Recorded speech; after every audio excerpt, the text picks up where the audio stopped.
were designed and built as if the people deserved beauty, and the people who built them were not begrudged decent wages and working conditions. When our public servants were respected members of our community, when infrastructure was not an afterthought, and building infrastructure, electricity, water, paved roads, to even more of our populace was a priority. This time did not arise by itself, but rose with the demands of millions of working people. People who organized together as one, who marched, picketed, boycotted, and struck for better working and living conditions, who swore oaths to one another to fight for and protect each other and defend their common interest, even if it cost them, especially if it cost them. And cost them it did. Lost jobs, blacklisting, beatings, unlawful arrests, deportations, and lynchings were the fate of many staunch unionists. Frank Little, an organizer with the International Workers of the World, the IWW, or Wobblies, was arrested in Peoria for publicly reading the Declaration of Independence and got to cool his heels in a jail cell for a few days. Publicly reading the revolutionary literature of America, the original free speech movement, was a tactic the IWW used to challenge unconstitutional public assembly laws that hampered union organizing. Brother Little was later murdered in Montana for his efforts. Unionists had to meet in secret and be wary of company spies. Sometimes there is evidence of these secret meetings. In Rocky Glen Park in Peoria, there are carvings of the sandstone Union coal miners made a century ago, back when organizing in the mines was dangerous business. But people kept doing it. This was a time when working people insisted on speaking for ourselves.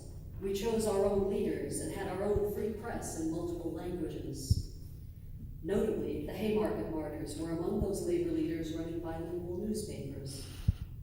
It was a common practice in that time for labor speeches at large gatherings to have translators so that all those present could understand what was being said. It was a time when de colores meant all of us. It was a time when marginalized working people insisted upon inclusion, and the degree to which they received it accurately predicted the degree of aggression levied against them by corporate bosses and corporate-friendly governments. It was not a time free of racism, sexism, or anti-Semitism, and neither is ours. But it was a time in which many labor leaders were Jewish, their commitment and dedication informed by their spirituality, a time in which immigrant and minority union members could find the equal pay that was denied elsewhere, a time when labor union women paved the road for equality despite being left out of official feminist history. A time when Italian women in the coal camps of Spring Valley, Illinois, many of them illiterate, formed socialist circulos and taught each other theory, speaking against racism, colonialism, imperialism, and even against the sexism within their own community in exactly those terms, and inviting labor speakers like Maria Rota, who became a labor leader at the age of 14 when she led a strike in Milan, and known for her anarcho-feminism. It was popular. But this is a history left by the wayside, and a people who forget their history are doomed to repeat it. I want to tell you about a place that was a wall-to-wall union town. If you went to the grocery store, your clerks were union members. If you went to the bakery, your bread was made by union bakers.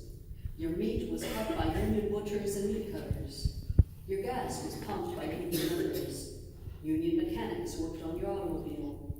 All the tradespeople were union. Your beer was brewed by union members and your soft drinks were bottled by union members. Every form of goods were brought in by union truckers and union railroad workers. You didn't have to look for the union label. All the goods sold had one. Your morning paper was printed by union printers. Hair was cut by union barbers and hairdressers. Even your beer was poured in organized taverns by union bartenders. And when you died, your grave was dug by union grave diggers. This was a place once so entrenched in poverty that its original inhabitants named it hardscrabble. Labor unions changed that. First with the coal mines, next with the railroads, and then with the influx of industry and mass immigration of people from Ireland, Southern and Eastern Europe, and the Middle East. Most of whom were Catholic, some of whom were Jewish, and all of whom were eager to be organized.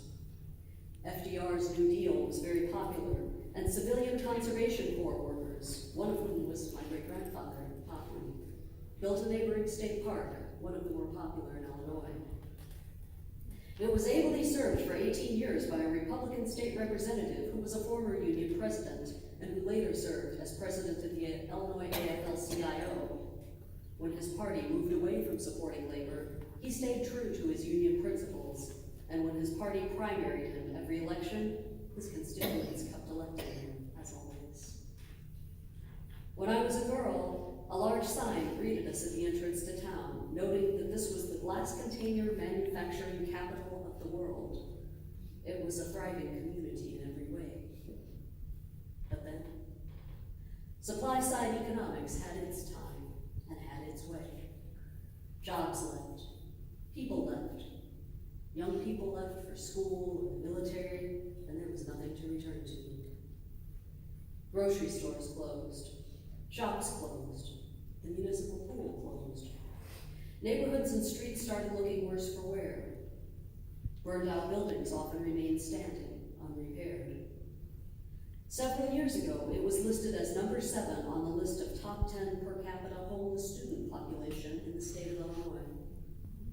It remains one of Illinois' unofficial heroin capitals.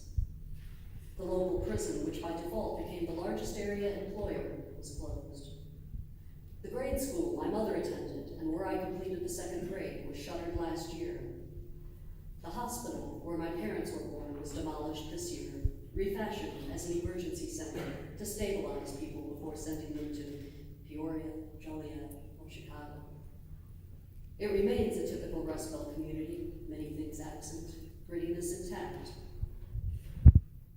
But for the details, I could be describing many cities here in the land of Lincoln. Decatur was also once a wall-to-wall Union town. These are now places which no longer have a home for the grandchildren and great-grandchildren of Ellis Island, or the grandchildren and great-grandchildren of African Americans of the Great Migration.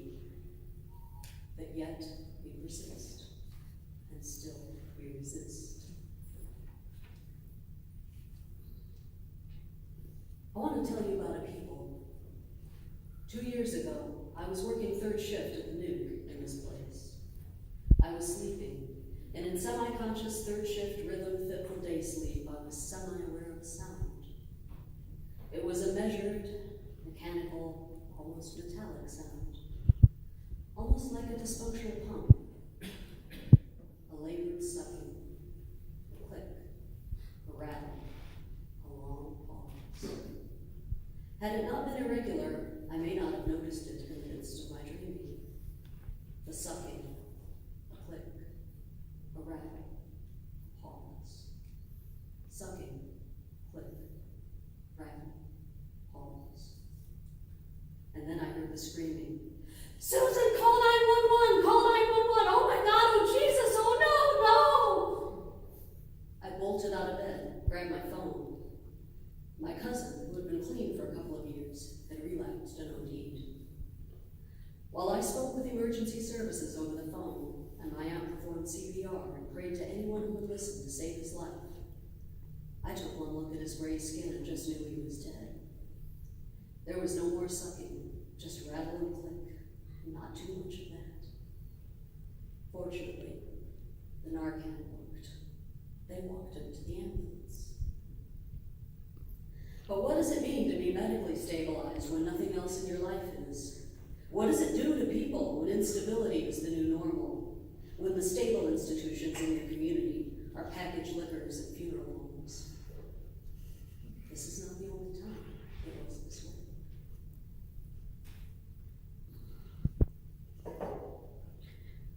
I want to tell you about a movement. A movement of people who were poor, struggling, and broken in all the ways that mattered. A movement of people who banded together in solidarity to break the backs of the robber barons of their day.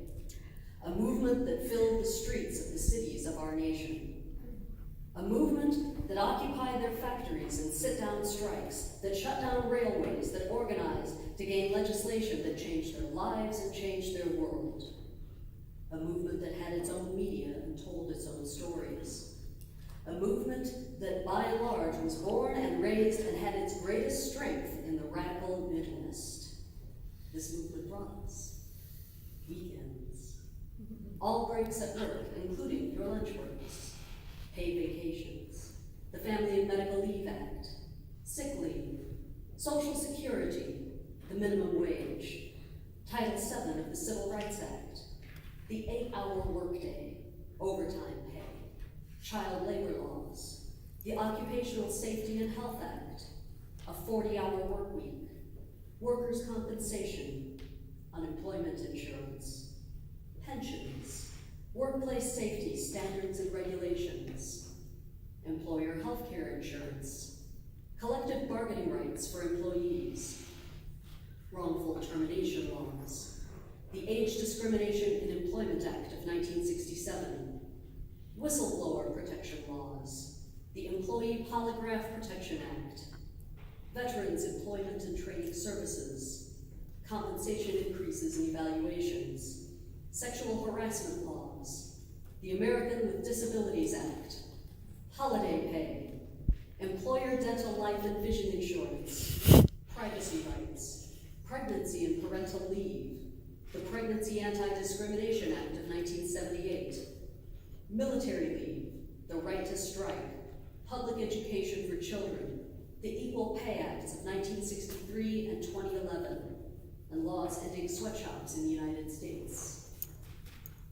I want to tell you about the power of picket lines. I want to tell you about the Chicago Teachers Union, who reclaimed their union from the lapdogs who formerly ran it, and by diligent door-to-door community activism and advocacy for the parents and students they served, broke the power of one of the most politically connected mayors in arguably the most politically entrenched cities of the nation. I want to tell you about teachers in West Virginia and Oklahoma using the same model to lift themselves and their communities out of poverty. I want to tell you about the resurgence of Mother Jones-style union activism and of the Wobblies ethos, an injury to one is an injury to all.